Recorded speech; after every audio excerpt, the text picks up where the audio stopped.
This is Lego set 75533, and it is a Boba Fett that is posable from the Buildable figures line.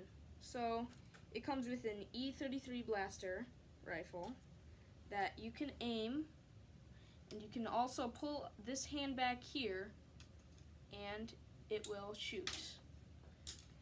Also, there's a reload bullet right here on the side, and you can take the rifle out.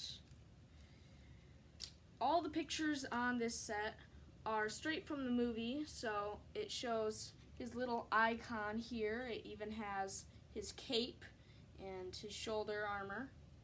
And on the back, you can turn it and press this little button here, and out will shoot one of the missiles from his jetpack. On the front, you also have his little armor.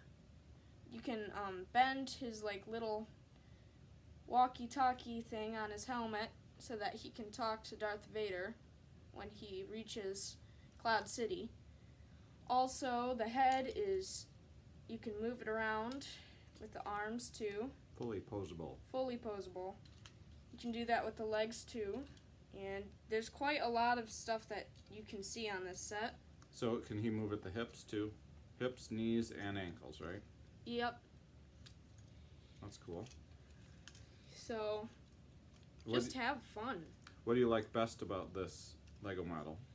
Well, I like this Lego model because I can kind of reenact the scene where he's falling into the Sarlacc pit. Sarlacc pit, I believe. Because you can show him shooting down into the pit as he falls. Mm-hmm.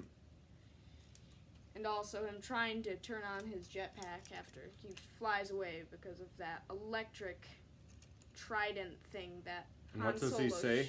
Does he shoves. say, "Oh"? No. What does he say? Well, there's one thing that Darth Vader says to him that I remember very well. This tells me a lot about the character. He says, "No disintegrations." Specifically to Boba Fett. So I have a feeling this guy is pretty dangerous. Next up will be the slave one, in which this guy flies in. Not this model, but the minifig scale version of him. Awesome. So goodbye for now. Enjoy, and see you next time.